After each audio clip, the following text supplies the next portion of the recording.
Ya, menurut Presiden Joko Widodo bahwa saat ini media cenderung mengejar rating. Tapi pada kenyataannya memang rating ini masih menjadi nafas kehidupan atau bisnis dari dunia media. Dan untuk itu kita juga memang mengetahui sejauh ini memang baru ada satu lembaga pemeringkat rating yang selama ini sering menjadi tolak ukur bagi para pemasang iklan. Nah, bagaimana sekarang ini peran dari KPI, termasuk juga peran KPI dalam mengawasi ternyata acara-acara yang ratingnya tinggi, cenderung itu yang tidak memberikan satu tontonan yang konstruktif lah bagi pemberdayaan budaya ataupun juga hal-hal yang meningkatkan akhlak atau pembangunan karakter buat masyarakat. Nah, untuk itu pagi hari ini kita sudah menghadirkan perwakilan dari KPI, yaitu Komisioner dari Komisi Penyiaran Indonesia, Ibu Azimah Subagio. Selamat pagi, Bu. Selamat pagi. Selamat pagi, Bu Azimah. Nah, Ibu Azimah, kita juga sebelum nanti ngobrol-ngobrol dengan Ibu, kami juga ingin mengundang Anda, penonton Indonesia Morning Show, untuk memberikan pendapat Anda lewat akun Twitter kami di @ims_net dengan hashtagnya adalah IMS_peran media. Pertanyaannya adalah, sudah puaskah Anda dengan media sejauh ini? Dan kalau misalnya belum puas, kami tunggu kritik dan saran dan masukan.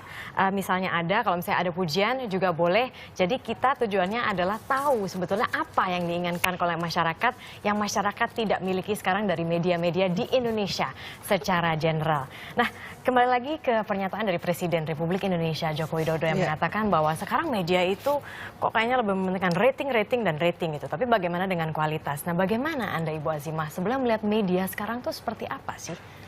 Ya, ini kritikan dari Pak Presiden itu jelas ya sasarannya, yaitu media penyiaran. Kalau kita bicara rating itu pasti yang pakai adalah televisi dan radio. Tapi di antara televisi dan radio tentu yang paling banyak imbasnya kepada masyarakat adalah televisi. Betul. Karena dia pertama menggunakan ruang publik, dia punya kekuatan untuk mempengaruhi publik, jangkauannya luas, begitu. Kemudian yang kedua adalah dia menggunakan audiovisual, sehingga impact-nya juga lebih tinggi seperti itu. Nah, bedanya dengan media lain adalah kalau media lain kita hitungannya adalah oplah, begitu ya. Tapi kalau televisi ini dan radio tentu kan dia untuk mengukur kuantitas itu dengan menggunakan rating. Nah, masalahnya adalah kemudian televisi atau radio menjadikan rating ini satu-satunya ukuran untuk memproduksi sebuah program. Nah, padahal dia hanya mengukur kuantitas, Mbak Marisa, bukan kualitas. Kalau kualitas kita punya role yaitu P3SPS ya, Pedoman Perilaku Penyiaran dan Standar Program Siaran. Tapi cara untuk mengukur jumlah viewers atau kuantitas itu, menurut Ibu sejauh ini sudah dikatakan valid belum sih? Dan caranya seperti apa yang dilakukan oleh lembaga pemeringkat rating ini? Ya, itu juga menjadi pertanyaan banyak pihak sebenarnya ya, karena sesungguhnya lembaga ini yang pertama adalah cenderung monopolistik. Ya, kita juga pernah bertanya, kenapa sih cuma satu, kenapa nggak 2 dan 3 begitu ya? Sebetulnya ada yang kecil-kecil cuma akhirnya dimonopoli. Betul, alasannya adalah karena pengiklannya maunya yang itu, Bu, gimana dong gitu ya. Dan yang kedua adalah dia sistemnya sampling. Ya, Mas Andre dan Mbak Marisa tahu bahwa pemeringkat atau lembaga pemeringkat ini atau lembaga rating ini dia hanya sampling sekitar 2.000 masyarakat Indonesia saja dari 257 masyarakat Indonesia yang ada gitu. 90%-nya mereka rata-rata menonton televisi, tapi yang diukur hanya 2.000. Dan kemudian dia hanya ada 10 kota, katanya sih mau meningkat jadi 12 kota begitu ya. Dari 34 provinsi kita ya. 34 provinsi. Kita bicara dia bukan bicara tentang Sumatera Utara, tapi bicara Medan, mewakili Sumatera Utara. Kemudian di Kalimantan dia hanya bicara Balikpapan seperti itu gitu. Jadi, untuk satu pulau Kalimantan. Jadi sebetulnya kalau misalnya kita mau mencari solusi atau berusaha untuk mencari jalan tengah gitu ya, kita ambil juga kan masukan dari Presiden. Memang betul ada betulnya gitu. Saya sendiri juga sebagai konsumer media mungkin 20 tahun yang lalu merasakan perbedaannya tuh sangat besar. Nah, sebetulnya bagaimana ya kita bisa mengetengahkan kepentingan dari perusahaan-perusahaan media yang memang oke, kita harus beriklan dan sebagainya, iklan melihat rating. Tapi di saat yang sama, tunggu sebentar, tapi bukan berarti kontennya sembarangan. Betul. Kontennya juga harus ada. Nah, menurut KPI, jalan tengah ini sebenarnya yang ideal seperti apa? Iya, sebenarnya adalah poin yang tadi yang pertama ya, bahwa televisi itu punya kekuatan dua hal itu ya. Yang pertama itu dia cakupannya luas dan kemudian menggunakan ruang publik. Sehingga harusnya disadari oleh para pengelola media bahwa ruang publik ini bukan hanya untuk kepentingan dia. untuk mencari income sebesar-besarnya, tapi juga ada peran publik di sana. Publik juga bisa berekspresi, kemudian dihargai. Istilah kami adalah di dalam regulasi itu adalah publik itu punya hak untuk MKK. Apa itu? Minat, kenyamanan, dan kepentingan publiknya itu harus terangkum di media penyiaran, seperti itu. Apalagi dibandingkan dengan industri yang lain, ini saya terus terang 2 periode di KPI itu sempat pikir gitu ya, kok kalau industri telco kok income-nya ke negara itu cukup tinggi begitu ya, sampai triliunan. Sementara televisi dan radio, mau tahu jumlahnya seluruh Indonesia ada berapa? Sekitar ada 3.900-an seluruh Indonesia, dan income-nya ke negara tidak sampai 40 miliar setahun. What? Dan kita pernah melakukan diskusi gitu intens gitu. Kenapa seperti ini? Karena ternyata ruhnya dari negara adalah menganggap bahwa televisi dan radio ini punya peran sosial. Sehingga negara tidak serta-merta kemudian ketika meminjamkan frekuensinya kepada pengelola televisi dan radio, kemudian mengeksploitir begitu ya. Tapi juga diberi ruang untuk hidup, dan harapannya adalah ada tanggung jawab sosial di sana. Seperti itu. Bu, ini kan sudah 2 tahun 3 bulan. Betul. NET resmi mengudara di tanah air Indonesia.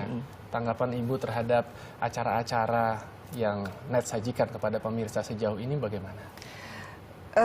Saya berkeliling daerah ya, ada acara KPI diskusi publik, kita langsung ketemu dengan publik, kemudian ada literasi media. Yang saya cukup surprise begitu adalah tanggapannya adalah, Bu, gimana sih kalau TV Jakarta itu bisa nggak seperti NET semua seperti itu? Wah, saya tadinya 1-2 kali begitu, wah ini mungkin segmennya NET kali ya. Tapi lama-lama saya lihat, oh ternyata di sana ada hal-hal tertentu yang memang dijaga begitu ya. Pertama, koridor kesantunan. Kemudian yang kedua adalah bagaimana hal-hal yang di TV-TV lain itu seperti melecehkan orang begitu ya, bercanda yang menggunakan segala cara, itu tidak ada di NET begitu. Nah, poin yang paling penting lagi adalah NET demikian bisa memakai situasi atau mengoptimalkan situasi konvergensi media. Jadi pada saat di satu sisi televisi lain mungkin hanya berpandu pada rating gitu ya, NET langsung berinteraksi dengan publiknya, yaitu menggunakan sosial media dan media-media yang lain. Nah, bicara itu mengenai media berkualitas kan, untuk mencapai ke sana itu kan seperti tadi Mbak Aziza sempat bilang gitu, yang ada kekerasannya, yang ada pelecehannya dan sebagainya. Nah, bagaimana peran dari KPI ketika memang sudah memberikan peringatan? Kan memberikan peringatan harapannya bahwa tidak dilakukan lagi ya gitu. Sejauh ini apakah yang dilakukan oleh KPI menurut KPI sudah efektif untuk menghentikan program-program yang berbau kekerasan, pelecehan dan sebagainya yang melanggar aturan penyiaran? Iya, sebenarnya kami berupaya seoptimal mungkin ya. Namun tantangannya adalah kewenangan kami hanya pasca tayang. Yang pertama, yang kedua adalah kita hanya punya sanksi administratif gitu. Seperti apa sih sanksi administratif? Sanksi administratifnya, sanksi pertama itu adalah teguran pertama, kemudian apabila masih berlanjut seminggu kemudian teguran kedua, selanjutnya adalah penghentian sementara dan pengurangan durasi. Sebenarnya ada satu lagi sanksi pembekuan izin. Oh ya? Tapi itu sayangnya harus ditempuh dengan cukup berat ya, karena harus inkrah dulu di pengadilan. Bentuknya, bentuk pelanggaran seperti apa sih yang bisa membuat KPI itu bisa membekukan izin dari suatu media? Iya, itu jadi harus kita daftarkan dulu ke pengadilan. Dan pengadilan memang ini bermasalah, kemudian bisa dinyatakan inkrah bermasalah baru.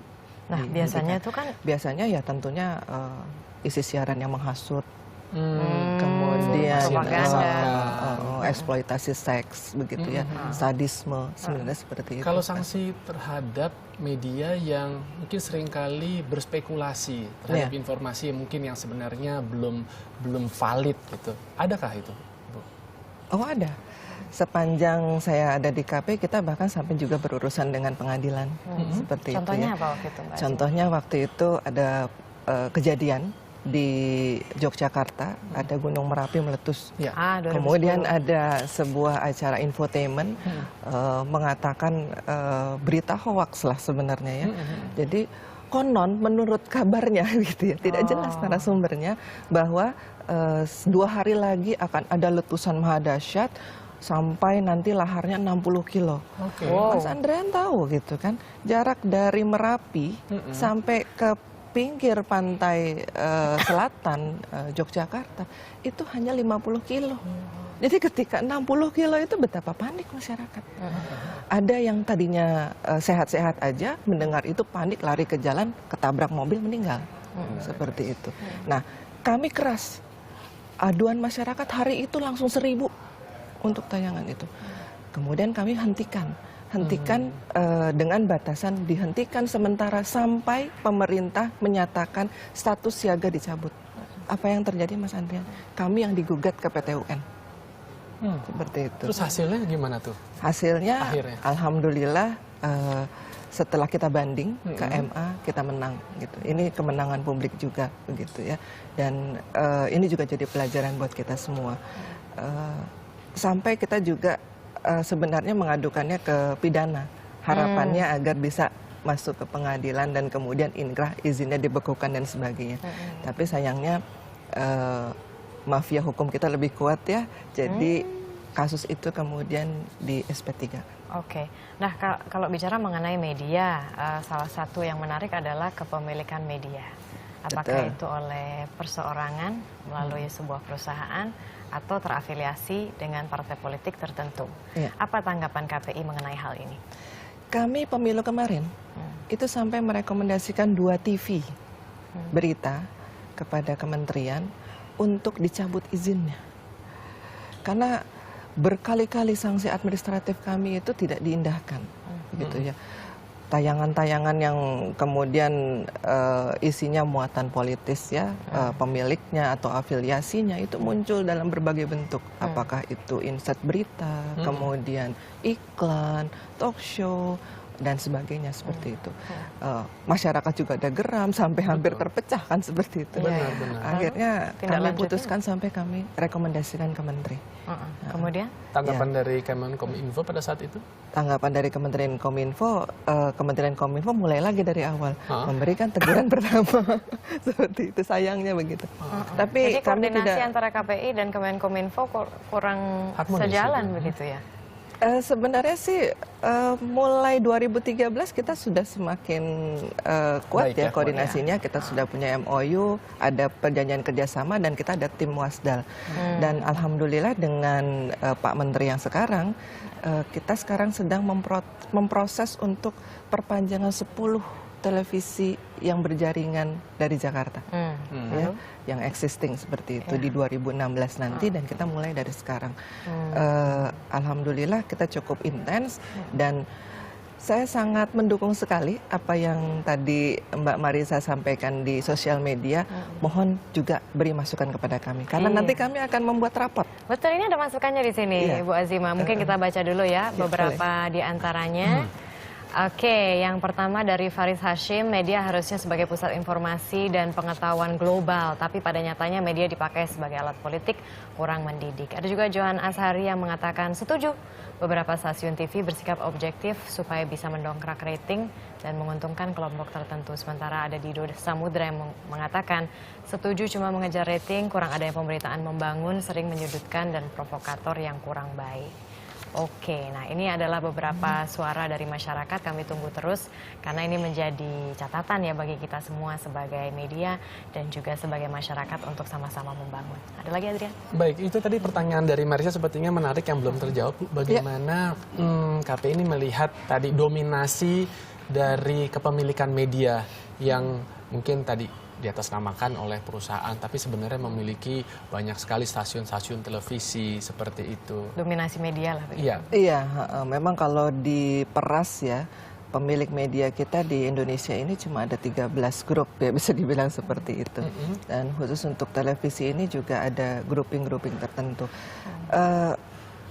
Kami berupaya untuk kemudian ini menjadi concern yang paling utama dalam perubahan undang-undang penyiaran. Karena di undang-undang penyiaran yang sekarang itu undang-undang penyiaran tidak dijadikan lex specialis, itu masalahnya. Ya, contohnya begini Mas Adrian, di atas kertas PT-nya itu memang PT sendiri, tapi kita masyarakat awam juga tahu gitu, kok bisa ya ada di satu cakupan wilayah ada 3 TV yang dari satu grup, 2, 3 begitu ya. Nah, ternyata kemudian mereka berlindung di undang-undang yang lain, yaitu undang-undang PT. Mereka pakai namanya holding seperti itu. Jadi PT-nya memang PT khusus lembaga penyiaran, tapi holdingnya punyanya satu orang seperti itu atau satu kelompok seperti itu. Nah, ini yang kami dorong kepada DPR begitu juga pemerintah dalam pembuatan undang-undang penyiaran ke depan. Undang-undang penyiaran harus lex spesialis. Dia badan hukum tersendiri gitu. Beda dengan badan hukum yang lain seperti itu. Badan hukum yang lain kan cukup punya 50 juta bisa dirikan perusahaan seperti itu kan gitu. Tapi kalau TV 50 juta jadi apa? Radio gitu kan. Mungkin sangat standar sekali dan di pelosok mungkinnya seperti itu. Dan yang terpenting adalah tadi holding tadi begitu. Akhirnya mereka bersembunyi di sana. Selama undang-undang penyiaran ini tidak lex spesialis, itu akan terus terjadi. Ya, kalau misalnya bicara mengenai problem ini tampaknya masih panjang juga ya. Tapi untungnya sudah masuk prolegnas juga di 2015. Alhamdulillah. Ada beberapa poin, memang salah satunya tadi ada masalah kepemilikan, kualitas dan sebagainya. Sebenarnya sih kita juga bermimpi sih Mbak. Maksudnya seperti di Inggris itu kan ada BBC kan. Kita kan punya TVRI dan itu yang saya dengar kalau tidak salah itu networknya itu kalau TVRI itu sampai Australia segala. Nah kalau misalnya TVRI itu bisa menjadi TV yang bisa menghadirkan ragam berita dan informasi dan sebagainya, mungkin bisa menjadi patokan bagi media-media lain untuk menjadi menghadirkan media yang berkualitas. Iya, harapannya sih begitu, kita punya TV publik yang kuat. Iya, begitu ya. begitu. Terima kasih banyak Mbak Azimah Subagio sudah hadir di sini. Sama-sama. Berikutnya Indonesia